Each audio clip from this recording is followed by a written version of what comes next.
sétimo ano. Então, vamos aqui à aula do capítulo 6, tomada 2. Eu espero que saia com áudio. Célula, a unidade da vida, capítulo 6. O tema é estruturas celulares, parte 1. Porque como esse capítulo é um pouco mais extenso, eu dividi em 2 aulas, né? E como primeira estrutura, vamos falar da membrana plasmática.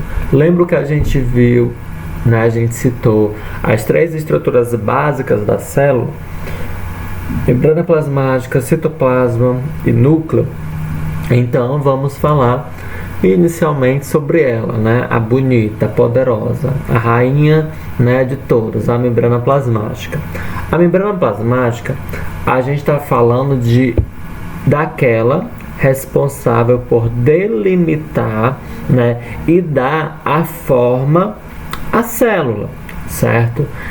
Ela separa o meio interior daquilo que se encontra no ambiente, né, funcionando como a barreira, e ela seleciona aquilo que entra e que sai. De modo geral, a gente diz que a membrana plasmática ela é formada por uma bicamada de fosfolipídios. Tá vendo aqui um bocadinho de bonequinho, ó, que parece? Temos uma bolinha com 2 perninhas. Então, aqui são os fosfolipídios. Então, a bicamada, né, de fosfolipídios. De modo geral, também, a membrana plasmática ela é formada principalmente por lipídios e proteínas. Essas proteínas são classificadas como proteínas periféricas, que ficam nas extremidades, né, na periferia, e as proteínas de membrana, de intramembranar, enfim, essas que atravessam a membrana plasmática, beleza? Além de proteínas e lipídios, também teremos aglomerados de açúcares, né, de carboidratos, e esse conjunto a gente chama de glicocálice, beleza? Que serve a questão de reconhecimento de algumas estruturas, de algumas substâncias, enfim. Quando a gente fala da membrana plasmática ainda, a gente tem como uma referência chamada modelo mosaico fluido, né, que foi proposto por Singer e Nicholson, né?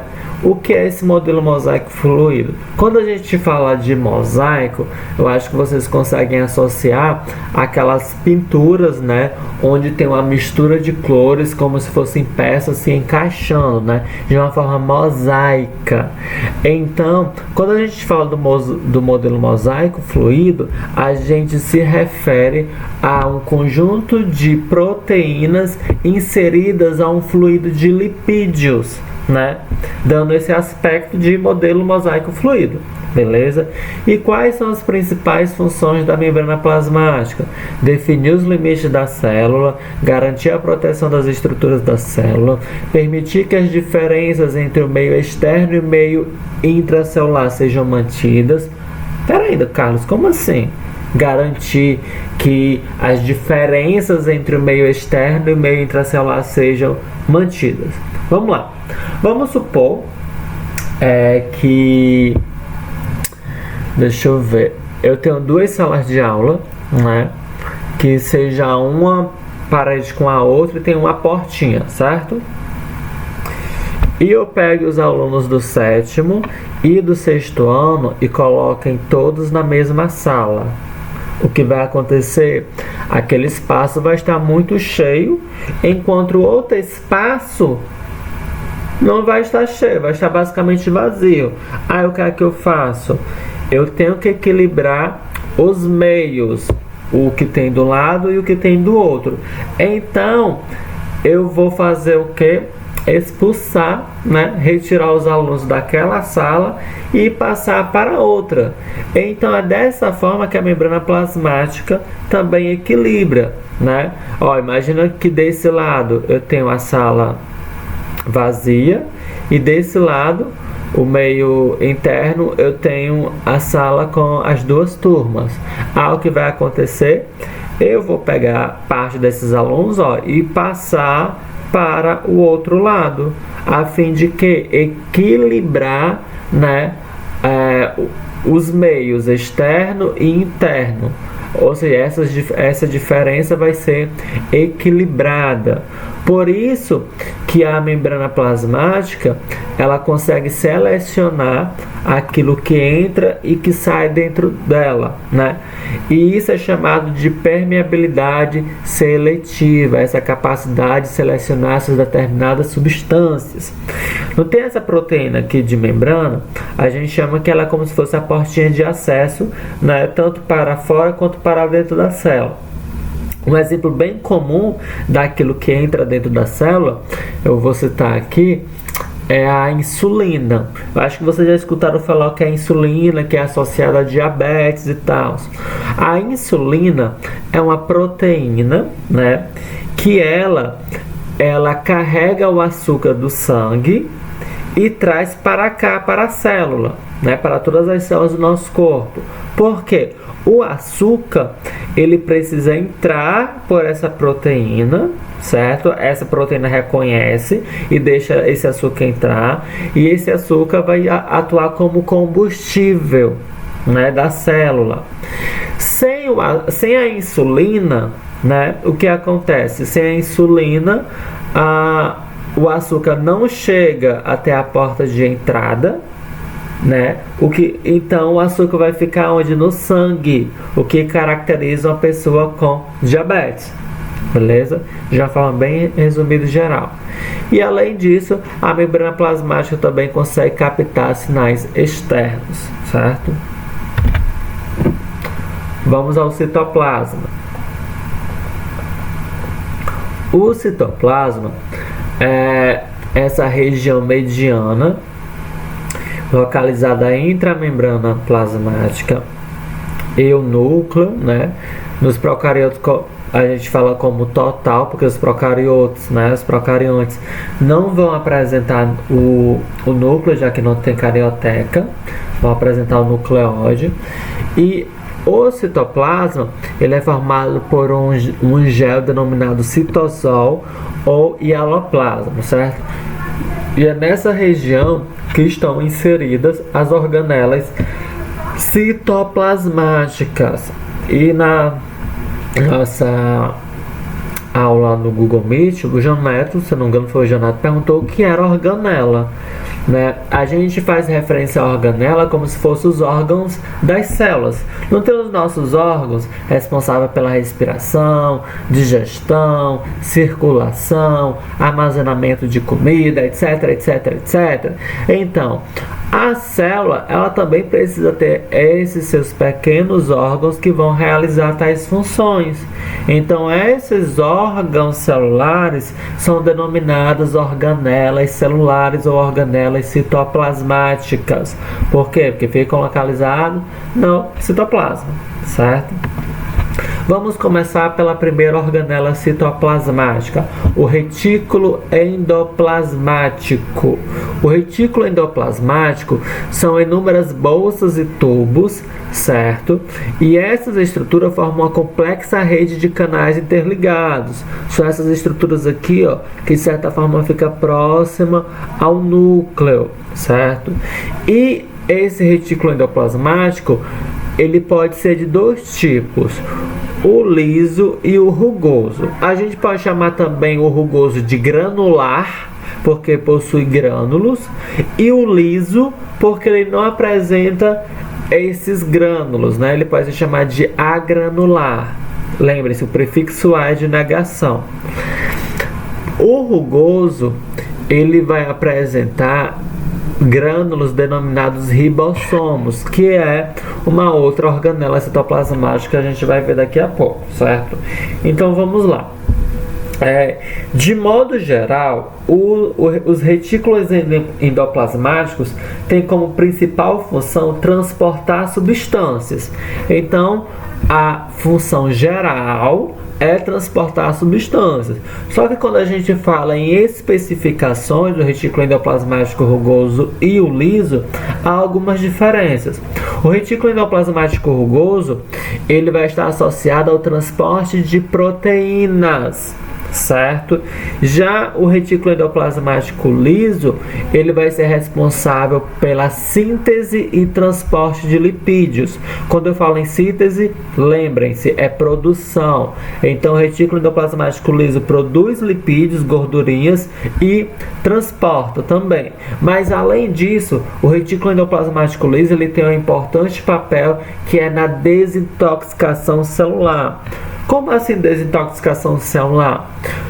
Diariamente estamos sujeitos a contato com drogas. Quando eu falo em drogas, eu não estou falando somente em drogas ilícitas, como maconha, como crack, como LSD, etc. Eu estou falando de drogas como, por exemplo, um paracetamol, um medicamento, uma essa infantil, né? Por isso que as farmácias também podem se chamar de drogarias, né? Então, essas drogas lícitas, também até mesmo o cigarro, né? Seja você um fumante passivo, porque assim, apesar da gente não fumar, você pode passar próximo a uma pessoa que fume, essa pessoa está fumando e quando ela libera a fumaça, você ao inalar o ar, vem a fumaça junto. Então você é um fumante passivo, certo? Então você acaba também entrando em contato com esses agentes tóxicos. Então essas substâncias tóxicas que entram no nosso corpo, né, elas precisam serem degradadas, serem eliminadas. E quem faz isso é o retículo endoplasmático liso. Beleza? A nível de curiosidade, existe um órgão em que suas células vão apresentar os retículos endoplasmáticos lisos muito mais desenvolvidos do que qualquer outro órgão, que é o fígado. O fígado desempenha centenas de funções e uma de suas funções é a desintoxicação do corpo, né? Existe a desintoxicação a nível celular e existe a desintoxicação corporal. Quem faz essa desintoxicação é o fígado. Então, ele quebra, né? Ele elimina essas toxinas que adentram no corpo. Eu acho que vocês já ouviram falar em cirrose. Quando uma pessoa ela ingere bastante álcool durante a sua vida, né? Ela pode adquirir uma inflamação no fígado que é conhecida como cirrose. E por que isso acontece? O fígado, ele é o órgão responsável por eliminar o excesso de álcool no organismo do indivíduo que está consumindo a bebida alcoólica, certo? Então, quando esse indivíduo dá aquela pausa, esse fígado vai começar a trabalhar para eliminar essas substâncias tóxicas, né, do álcool. E quanto mais ele trabalha, mais ele tem um desgaste, até chegar um momento que possa ter uma inflamação e gerar a cirrose. Outra coisa também associada ao fígado, né, uma curiosidade, é a famosa ai meu Deus, como é o nome?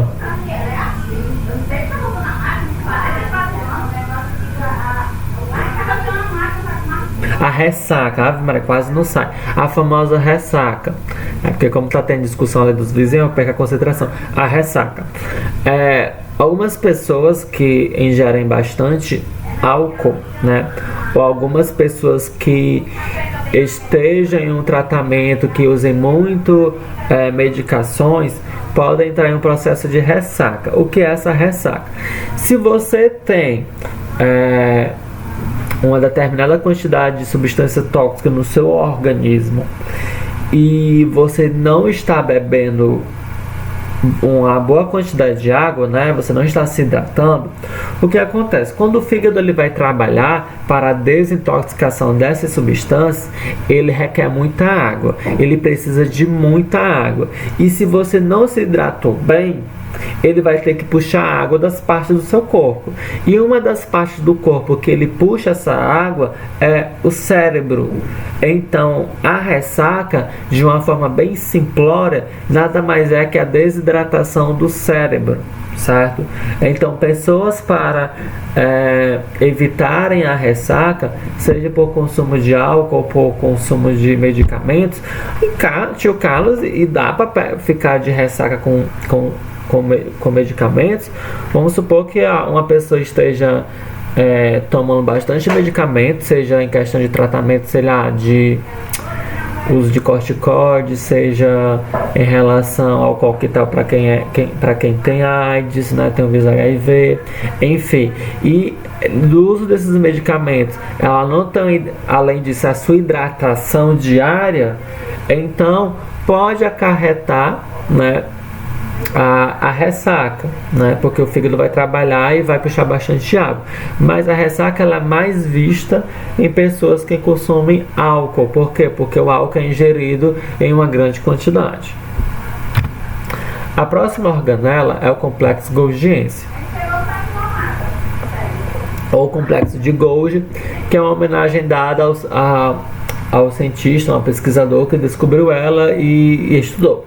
O complexo de Golgi, que tem como função, né, uma de suas funções é o armazenamento de substâncias, certo? É como se fosse uma bolsa, e ele armazena essas substâncias para um processo de formação de vesículas e liberar tais substâncias. A gente diz que, no modo geral, ele tem como função a digestão celular.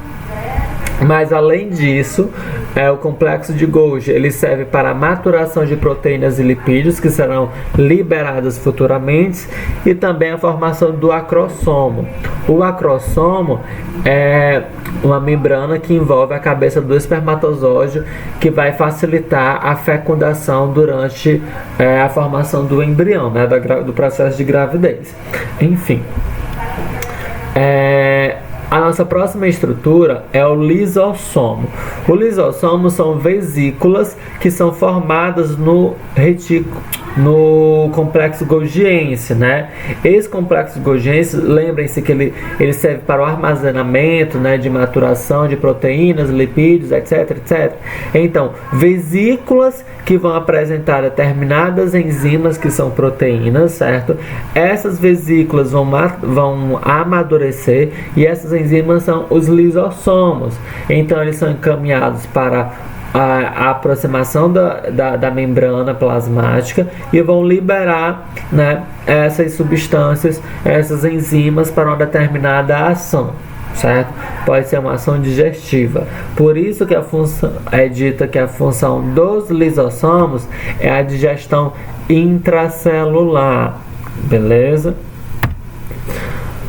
A outra organela que a gente vai ver agora são os ribossomos. Os ribossomos são os grânulos que podem estar presentes no retículo endoplasmático, né? Por isso que ele recebe o nome retículo endoplasmático granular ou rugoso, mas também os ribossomos podem estar presentes, soltos no citoplasma. E qual é a principal função dos ribossomos? A produção de proteínas, ou de forma bem direta, a síntese de proteínas, beleza? E os centríolos. Os centríolos são túbulos, né? Um conjunto de túbulos que ficam no citoplasma, e eles têm uma função especial que é em relação ao processo de divisão celular, a criação de um fuso de fibras que vai ajudar a célula no processo de divisão. Como assim? Temos aqui essa célula, certo? E essa célula precisa se dividir. O que vai acontecer? Os centríolos vão se direcionar para as extremidades da célula, certo? E vai criar uma espécie de fibras que, como se puxasse a célula para um lado e para o outro, fazendo ela esticar um pouco, né, crescer, possibilitando que ela comece a se dividir ao meio, né, como se ela estivesse se partindo. Você está puxando algo em sentido oposto, então aquilo que estiver no meio vai ser partido, certo? Então, quem auxilia isso é o centríolo. Então, ele está associado ao processo de divisão celular, mas além disso, em algumas células ele pode formar os cílios e flagelos. Por exemplo, o que são cílios e flagelos? São estruturas de locomoção. Lembram que algumas bactérias e protozoários podem apresentar alguns chicotes e umas patinhas, que é para ajudar na locomoção? Aquilo são cílios ou flagelos, certo? E né, a nossa primeira parte das estruturas celulares fica por aqui. A atividade é essa presente às páginas 347 a 351. Então, deixo um forte abraço, um grande beijo e até a próxima aula.